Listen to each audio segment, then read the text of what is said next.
and today I am still working on my gift of love journals, and that's totally wonderful because I have a little bit left. I still got some time to get them done, so I'm super excited. So I've got the covers glued.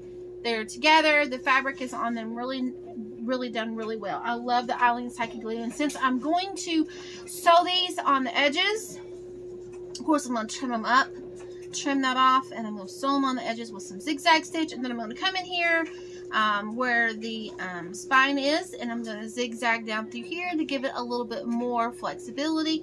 So I am super excited. They look a little long because I haven't trimmed them, but I kind of leave a little bit, like a 1/4 of an inch out, you know, on the fabric all the way around, so that I can use my sewing machine, so that I will not sew the cardboard. So that's a tip. If you don't want to sew the cardboard and take a risk of running your machine, you need to leave a 1/4 of an inch border. And I will share with you my measurements about what for a 5x8 journal. Let me find those measurements, and I'll be glad to share those with you guys, because I had some people asking, and I'll find those somewhere here. Noise. I found them. Give me just a second. Okay, so here is my measurements. The fabric is 11.5 by 9.5. The cardboard is a 5 by 9, so it'd be 9 by 8.5 for the paper, 5 by 9 for the cardboard, and then I did 1 inch for the spine, 1 inch by 9, so 9 by 1 or something like that. Yeah. So I'll write that in the description so you understand what I'm talking about. Fabric is 11.5 by 9.5, and the actual cardboard was 5 by 9, and then they had 1 inch spine. You can do a smaller spine because I do 1 inch for 2 signatures. And then I put 2 of the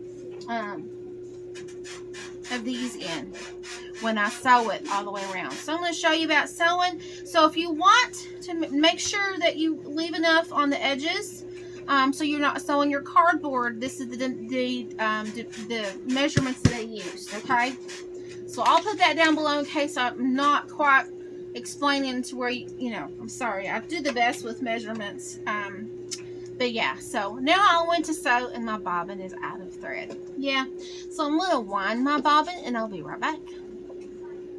Okay, so usually when I start sewing, I sew like on the, like where the bottom is. I usually start usually at the bottom in the middle, sort of, so that my stitching won't be shown on each corner. So that's just a little tip in case you're not real too sure about your stitching. And I am using a Brother. It's just a Walmart brand Brother that has the beautiful flowers and hummingbirds on it. And it's a JX2517, and I love this one. I got it a few years back, and I use it for everything that I need for paper or for fabric. Or I'm using a jean needle.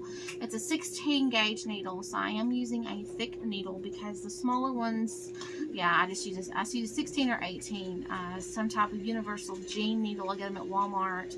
The one I have in it right now is a Singer universal, so with the 16 gauge. So depending on your machine, you know, you're gonna need your needles. You know, so basically I am just zigzagging on the edge. I'm letting my fabric sit in between. I'm letting my fabric on my foot sit in between, you know, it right in the middle. So my needle would go on the edge, but then it would also go in the middle on the fabric. So it just depends upon your, I'm going to see if you can see. It just depends upon your sewing machine and things like that. Well, you can't see, but anyway, I am just lining this up with like the middle of my foot so that I'm just barely catching the edge of the fabric, but I'm making sure that my sewing machine, you know, is getting on the edge so that all the fabric is secure. Now, I did cut the fabric. Some of it was already stitched. But I did cut the fabric with some pinking shears just to make sure that some of the fabrics would not ravel out. This is upholstery material and curtain material, so I really don't know that it would ravel anyway, but just in case. I want to make sure that I have everything secured. I go back over it to make sure that I'm actually getting both pieces of fabric. And once I'm done, I'll look at it and see if I need to go back and do some straight stitching all the way around. It just depends on the look that you're going for. Right now, I'm just going for the raggedy look. I'm going for the sort of like, I think they call it like a carpet bag type journal. I think that's what they call them. But anyway, you want to go slow. You don't want to go too fast. You want to make sure your needle gets planted. And anytime that you have thick fabric or you're going over the edge, if you break a needle, it's usually because the front part of your foot is higher than the back part, meaning your foot is not level. So sometimes you have to use a special tool that levels up your foot. And I have this little tool.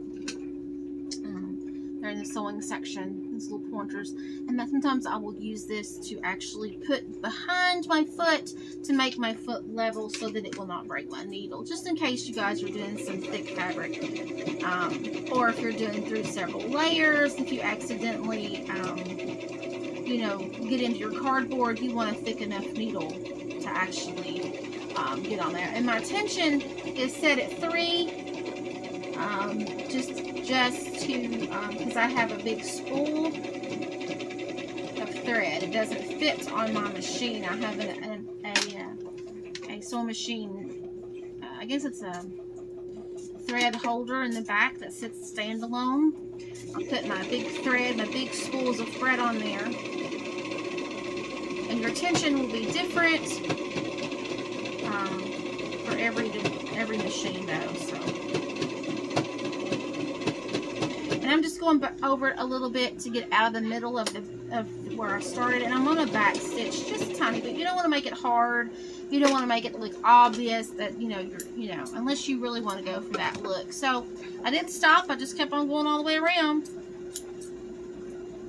And I'm going to make sure on the back side that I have all of my and see right here I don't, so I need to come back through there and make sure that that is stitched. So I'm going to turn it around this time to where the inside is facing me, and I'm going to start off again a little bit pieced back in the middle again, looks like. I'm going to go back over it, and of course I'm going to zigzag here a little bit on the end. Voila. So I'll make sure everything is secure. If it's not, I'm just going to go back over it again. And you can go back over it every how many times that you want, all the way through if you want. But I just kind of go back over it, hit and miss where I need to. You'll make sure that your bobbin is full. You want a bobbin that works really good when you start off. You know, if your bobbin's halfway full, just keep note of that when you are sewing. Because your sewing machine, when it gets down to the end, sometimes some of the bobbins will start to mess up. And you definitely do not want to take the chance of messing up your cover. That's just some tips for you. Let's trim this off here. Okay. Alright, I want to make sure I have all the top and bottom secure. And then I'm going to go back in and I'm going to sew my inserts in. And I'm going to sew my dory strings, I guess, is what you can call them. Straps. I'm not really for sure. Yeah. So how I'm going to do this is I'm going to fold and make sure I know where my crease is. And I'm going to sew with the zigzag stitch. And again, I'm going to put one piece of the cardboard. I'm going to try to get right in the middle, in other words. One piece cardboard on one side, one piece cardboard on the other. And I'm going to sew right in that groove if I possibly can. Now, my cardboard should be far away, you know, to have that space. As I showed you in photos before, you need to have the cardboard space there where there's nothing, so that the hinge of your journal or your spine on both sides, you just have a little space there that you can actually sew. And the stitch I'm working on today is number 4. I'm going to leave my needle down. I'm just going to lift up my foot and turn it around because I'm going to sew in my little straps, and I'm going to put one on each side of my spine. Just going to sew it right in, kind of toward the middle, kind of, but I'm still going to give them room so that I can have my inserts, my signatures. This is what holds my signatures in.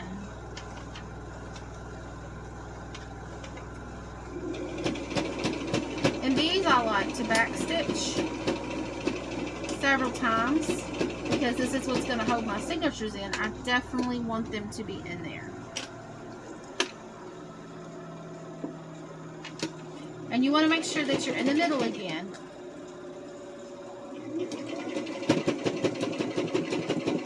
This one I didn't leave enough gap, it seems like, in between, so I may be hitting the cardboard a little bit. That's okay though. You just have to go slow and watch your fingers. Your fingers is one important thing you got to watch on these.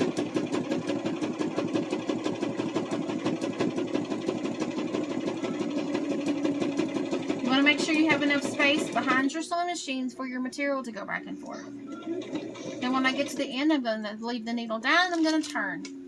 Now I have these strips for my signatures, so I'm going to line them back up down here at the bottom, and I'm going to pull on this material because I want my straps to be tight, but not too tight. I don't want it bucking up, making a big bubble here, but I want them tight because I want to make sure that they are for my signatures, just like the rubber band or the elastic cording.